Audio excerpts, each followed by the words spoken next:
Chapter 28. A Journey South. Katlyn stopped on her own doorstep, her hand hovering just short of the handle. "What are you waiting for?" Haille asked her. He could hear voices and the clatter of dishes inside and smell a chicken roasting over the fire. His stomach growled. They had pushed hard to reach the city, home, especially after Lorna's premonition.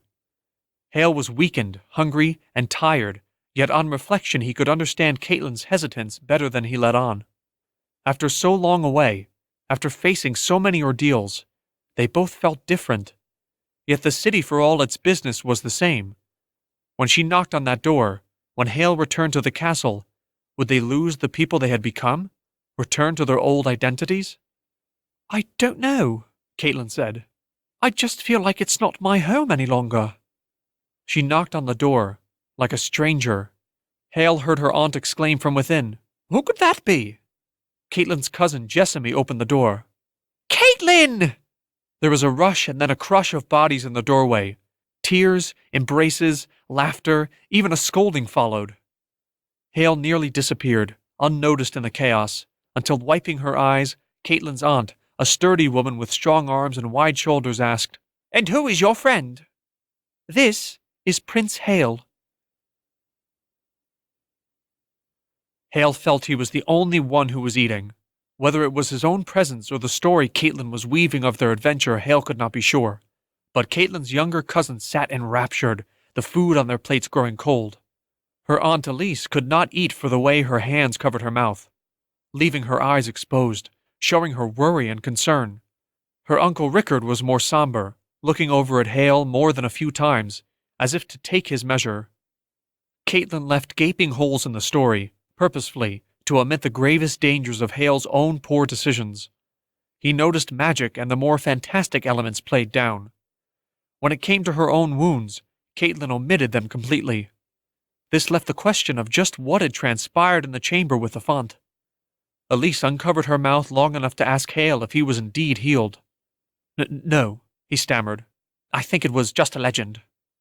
Katlyn was finally able to eat while Elise, Rickard, and the children took their turns filling them in on all that had transpired in the past weeks. The news of war in Carith, the king calling his bannermen and marching south, the rumors of discord on the council. It made Haille anxious to make their exit. But the timing of family was not the timing of the individual, something Yana had taught him long ago. So he waited, picking at the chicken bones on his plate, looking into the fire, and listening to the laughter and the expressions of love around him. It was happiness balanced on the edge of a knife, he thought, for it could have been such a different homecoming had the font not worked one last miracle, had it not read his heart correctly, had he wished wrong. "Haille," Katlyn said, kneeling down beside him. He realized he had been lost in thought for longer than he had intended. "Jessamy will take your message to the castle, to Yana." She put her hand on the shoulder of the girl who had opened the door to them, the same girl who had opened the shutters to him that night so long ago when Haille had discovered his father's letter. She was already dressed in a traveling cloak and boots. "Thank you. Tell her to meet us at my mother's tomb," Haille said. Jessamy went right out of the gate, while Haille and Katlyn went left, back the way they had come. They headed out of the city, crossed the Drimmondale, and turned north into the flattened, harvested fields of wheat. It was dark, but it was easy to move by the light of the moon, which was half full. The chaff at their feet was a ghostly white as they approached Worthorn Forest, and the grove of evergreen trees that surrounded his mother's tomb was the color of blue ink.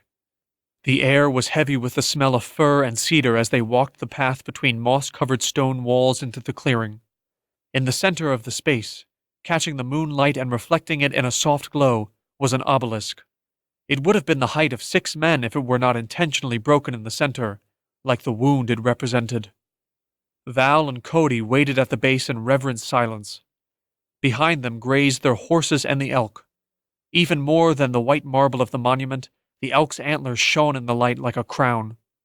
"Why here?" Katlyn asked, the obelisk reflecting in her eyes. "It is away from the city. No prying eyes, and Yana would know where it is." Haille stopped. He knew there was something else, but it was difficult to put into words. "And I guess it all started with her, my mother, and I felt our journey should end with her as well. If this is truly the end, Val said, turning his head to the sound of a galloping horse. Yana rode into the clearing on Greywind, dismounted in a smooth, practiced motion before the horse had even come to a stop, and let her momentum carry her forward in a run until she could wrap Haille in her arms. As she did, a familiar chirping came from overhead, and Haille felt the dance of bird feet on his shoulders. "Baby jays," he said, drawing back and holding out his arm where Azure let out a loud twilling. "They have missed you," Yana said, studying his face and brushing the hair from his forehead. Her brow furrowed and her mouth opened to form a small O as she detected the cuts and bruises on Haille's face. "You have been through things, to say the least," Haille said. Yana turned in Val and Cody's direction and promptly fell to her knee, her head bowed. "My lord!" Val and Cody exchanged a glance between them, and Val reached to help Yana up. "We are no lords, my lady." "I kneel not to you, but the Stygorn elk behind you." "Sty what?" Haille said. The two men parted and turned to regard the elk, who remained in place, its eyes fixed on Yana. The jays, curious, left their perches on Haille to flitter through the elk's antlers as if they were at play in a mulberry bush. The elk snorted and stomped, taking a step towards Yana. She rose, touched its face, and stroked it the way Haille had seen her do with countless horses. "I don't understand," Haille said. "You have seen an elk like this before?" "Only in story. He will reveal himself as needed." She turned back to Haille. "Now you must tell me everything." They sat in a circle, and unlike earlier, Haille and Katlyn presented the full, uncensored version of events. Haille beginning with the letter he read in his father's chamber and picture of the font he found in the library. Haille closed with Lorna's vision. "She insisted that my father is in danger." "Then he is," Yana said, steely-eyed. "You have that much confidence in the woman?" Val asked. "Completely." Yana went on to explain all that had transpired in Haille's absence. The threat of war from tribes invading from the steppes east of Carith and south of the Rimker Range. The dissension on the council. Haille's own disappearance was viewed as a possible kidnapping by enemy forces. "No, if anything we were kidnapped by supposed allies," Haille said of their imprisonment by the Chancellor of Kinth. "And Annabeth Chastain mentioned her contact with you not at all, even though she has been elected to council," Yana said. "There is a woman who seeks the throne," Val said, standing, his arms folded across his chest. "If something were to happen to the king, that could be exactly what she is positioning herself for. And she is allied with these men. You called them the Servar, Haille? What again was it that Sod wanted you to wish for?" "The power of the Cryan." Yana stood, the folds of her cloak straightening around her, and walked to the edge of the clearing, looking once at the elk, then off into the darkness of the forest. The treetops stirred in the wind. "So what is our next move?" Val narrowed his brows. It was Katlyn who spoke first. "We must reach the king. If he is in danger, we must warn him." "But danger from what?" Val asked. "Lorna's prophecy is vague. The dangers of battle are many." "Maybe it is dangers from people he trusts," Cody said. "He is my father," Haille finally said, staring at the ground in front of him, then turning his eyes to his friends. "As imperfect as he is, I must help him." "It is too great to risk," Yana said. The jays made the only noises, chirping to one another as they traded places in the branches of the elk's antlers. Katlyn stood as tall as she could and, lifting her chin slightly, said in Yana's direction, "Would you deny a son's opportunity to aid his own father, his only remaining parent?" Yana turned, surprise on her face. "I am looking out for his welfare, as someone who loves him as a son." Katlyn held her gaze. "So don't consign him to the fate of losing both parents."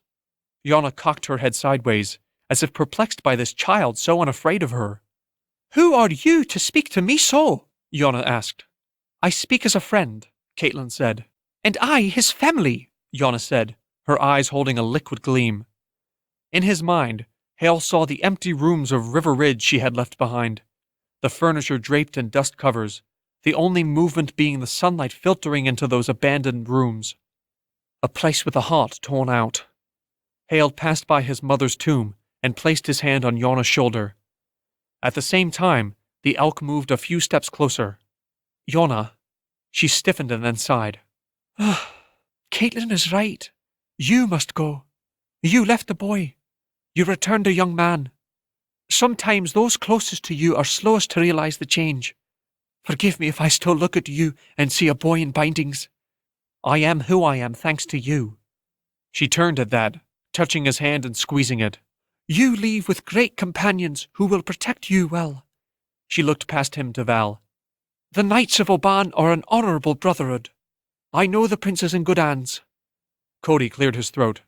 "And it's good to have some hands around that can sometimes get dirty." "Undoubtedly," Yana said, walking back into their midst. "But you must leave tonight. Dalamar has a long lead on you. The elk could catch up on his own, but on horses you will be slower." "We might take the forest road," Val volunteered. "You speak of dark paths, then. But I see no alternative myself. You will find enemies in all places, but hopefully friends as well." "I'll hold out for friends. I like to consider myself an optimist," Cody said. "Surely," Yana said. "Haille, listen to your friends. Take the jays with you, for they will be needed, and follow the elk." All of them looked at the noble animal, who suddenly shook its head so that the jays took to the air. It snorted and scraped at the ground with a hoof. "He is eager to leave, then," Val observed as the elk marched through their numbers to the edge of the clearing. The others mounted their horses, Katlyn the elk. Haille remained next to Yana. "Will you be all right? Do you not wish to come with us?" "I do, but someone must mind the council." "Then I will see you when we return," Haille said. After a final embrace, he mounted his horse. The elk was already trotting out past the mossy walls and through the forest. Val and Cody kicked their horses to follow. Haille looked back at Yana, her lavender cloak silver in the moonlight, the broken promise of his mother's tomb looming behind her. He spurred his horse, grabbed hold of the reins, and rode off.